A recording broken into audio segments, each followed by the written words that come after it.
ছোট ভাই জেনা করে ধরা পড়ছে, ছোট ভাইয়ের পক্ষ নিয়ে মেয়ে পক্ষকে দুর্বল ভাবো না, বেয়াদব বেয়াদব। তোমার ছেলে মদের আড্ডায় নেশায় একটা মেয়ের জীবন নষ্ট করেছে জেনা করে, ওকে তুমি আদালতে গিয়ে তোমার ছেলেকে বেকসুর খালাস ফুলের মতো পবিত্র করে নিয়ে আসো না? অপেক্ষা করো তুমি। এই ছেলেকে আল্লাহকে দিয়ে দিবা জাহান্নামে ফেলতে বাঁচার জন্য। দেখো তারপরে যদি বাঁচতে পারো। আল্লাহ তাআলা বলছে, আল্লাহ তাআলা বলছে ওয়াসাহিবাতিহি ওয়া আখি, অপরাধী সেদিন আল্লাহকে দিয়ে দিবে, তা দিতে চাইবে তার স্ত্রী আর তার আপন ভাই, মায়ের পেটের ভাই। আর শুধু তাই, ওয়া ফাসিলাতিহি আল্লাতী তুই, বলবে যে আল্লাহ জ্ঞাতি গোষ্ঠী যারা যারা আমাকে দুনিয়াতে যা খুশি করতাম আশ্রয় দিত, প্রশ্রয় দিত, আল্লাহ বলবে যে, আল্লাহকে বলবে যে আল্লাহ ওয়া ফাসিলাতিহি আল্লাতী তুই, আল্লাহ জ্ঞাতি গোষ্ঠী যা আছে নিয়ে যাও। ওয়া মান ফিল আরদি জামিআন সুম্মা ইউনজি, ইয়া আল্লাহ, ইয়া আল্লাহ এই জমিনে ধন সম্পদ মানুষ জিন ইনসান যত কিছু আছে ঐশ্বর্য প্রাচুর্য, আল্লাহ ওয়া মান ফিল আরদি সুম্মা ইউনজি, আল্লাহ দুনিয়াতে জমিনে যত কিছু আছে সব তুমি নিয়ে নাও। সুম্মা ইউনজি, তারপরেও আমারে বাঁচাও।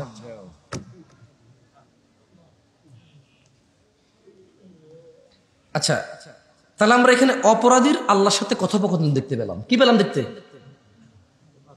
এক ব্যক্তি কথা বলতে চাইল কি আসার জন্য? আযাব আসার জন্য। আল্লাহ কি বলছে? এই আযাব যদি আসে কারা ক্ষমা পাবে না? কাফেররা ক্ষমা পাবে না। ওই আযাব যেদিন হবে, আকাশ হবে কিসের মতো আর পাহাড় হবে। আচ্ছা, ওই দিন কোন অন্তরঙ্গ বন্ধুর খবর নেবে? তাহলে আজকে বন্ধু বান্ধব চয়েস করার ক্ষেত্রে কি অবশ্যই ভাবা উচিত না? আচ্ছা, তাহলে আমরা দুটো সিচুয়েশন পেলাম, একটা লোকের আকাঙ্ক্ষা আর আল্লাহর ক্লেম যেটা হবে, এবং আল্লাহর একদম ডিরেক্ট সিদ্ধান্ত, কাফেররা বাঁচতে পারবে না ওই দিন। এবং আল্লাহ ওই সিচুয়েশনটা যারা আমরা এখনো দেখিনি, আল্লাহ আমাদেরকে আশ্রয় দিকে আমিন। যার উপরে আকাশ গলবে আর পাহাড় উড়বে, ও কি ভালো পরিস্থিতিতে আছে? আলহামদুলিল্লাহ, আল্লাহ আমাদেরকে আশ্রয় দিক। তাহলে সিচুয়েশনটা আল্লাহ বলতেছে। আচ্ছা, সেদিন কি ঘটবে বলেন তো? আল্লাহ তাআলা অপরাধী আর আল্লাহর একটা কথোপকথন পেশ করেছে এখানে। তো অপরাধী লোক আল্লাহকে কি দিতে চাইবে? প্রথমে দিবে সন্তান সন্ততি দিতে চাইবে। কি দিতে চাইবে? এটা হলো অপরাধী আল্লাহকে বলবে। তাহলে এখানে আল্লাহ আর অপরাধীর কথা। তাহলে প্রথম পার্ট হচ্ছে অপরাধী আল্লাহকে কি বলবে, ঠিক না? অপরাধী বলবে আল্লাহ ছেলে সন্তান নিয়ে নাও, ভাই আর স্ত্রী নিয়ে নাও। তারপরে বলবে যে জ্ঞাতি গোষ্ঠী নিয়ে নাও।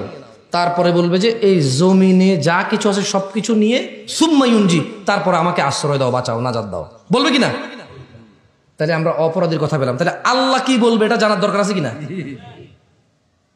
টকনগরবাসী জানতে চায় আল্লাহ কি বলে। দেখেন, আল্লাহ বলবে কাল্লা, না না। ওই যে দ্বিতীয় আয়াতে বলা হয়েছে লিল কাফিরিনা লাইসা লাহু দাফি, কাফেরের জন্য এই আযাব কেউ প্রতিরোধ করতে। এই দেখছেন, এক্স্যাক্টলি 15 নম্বর আয়াতে আল্লাহ সেম কথাই বলতেছে। এই জন্য বলেছি মনোযোগ দিয়ে শুনবেন। তাহলে 2 নম্বর আয়াতে আল্লাহ বলছে যে কাফেরদের জন্য এই আযাব থেকে রক্ষাকারী কেউ নাই। এবার এই কাফেররা, অপরাধীরা যখন আল্লাহকে বলবে সন্তান নাও, ছেলে মেয়ে নাও, বউ ভাই নিয়ে নাও, জ্ঞাতি গোষ্ঠী নিয়ে নাও, জমিনের সব নিয়ে নাও, খালি আমার বাঁচাও, আল্লাহর জবাব হবে স্টিল ওই 2 নম্বর আয়াতের মতোই, খাল্লা, না, কখনো না। ইন্নাহা লাযা, এই যে এটা লেলিহান আগুন, ধাউ ধাউ করে জ্বলে এমন আগুন। এটা কার কথা? আল্লাহর কথা। এরপর আল্লাহ ওকে আরো বলবে নাজ্জাআতাল লিশাওয়া, যা গা থেকে বা শরীর থেকে চামড়া খসিয়ে দেবে। তাদউ, এই আগুন ডাকবে, ডেকে ডেকে নিয়ে আসবে কাকে? মান আদবারা ওয়া তাওয়াল্লা, যে সত্য পাওয়ার পরেও পৃষ্ঠপোষক, মানে সরিয়া। ওকে বলা হচ্ছে জানা করিও না, ওকে বলে নেশা করিও না, ওকে বলছে যে বাপ মার সাথে বেয়াদবি করিও না, ওকে বলেছি যে দুনিয়া ভেঙে যাবে, দুনিয়া ভেঙে যাবে, বাপ মা মরে যাবে, ছেলে সন্তান পুড়ে যাবে, তোর গা হাত পা ভেঙে গেছে, তোর গায়ে আগুন লেগে গেছে, তোর সম্পদ ছেলে সন্তান সব লুট হয়ে গেছে, 5 ওয়াক্ত 17 রাকাত নামাজ যাতে মিস না হয়। ওকে বলেছি, ওকে আল্লাহর নবী বলেছে সাল্লাল্লাহু। ওকে আল্লাহ নবী বলেছে যে আমার মন চায় এদের ঘরে আগুন লাগাই দেই, যারা আযান শোনে কিন্তু ফরজ সালাতে আসে না মসজিদে, শুধু মহিলা আর বাচ্চা আছে এই জন্য আগুন লাগাই না। ওকে আল্লাহ নবী এত করে বলে গেছে। আল্লাহ নবী সাল্লাল্লাহু আলাইহি ওয়াসাল্লাম মৃত্যু শয্যায়, বেহুশ, হুঁশ আসার পর আসসালাহ আসসালাহ আসসালাহ, বেহুশ নবী সাল্লাল্লাহু আলাইহি ওয়াসাল্লাম, হুঁশ এসেই বলে নামাজ নামাজ নামাজ, আবার বেহুশ, আবার হুঁশ আসে নামাজ। ওকে কতবার বলেছি তোর যদি কেউ আসরের নামাজ ছেড়ে দেয় তার সম্পদ আর সন্তান ধ্বংস হয়ে গেছে। আসরের নামাজ যে পড়ে না তার সন্তান সম্পদ সব ধ্বংস।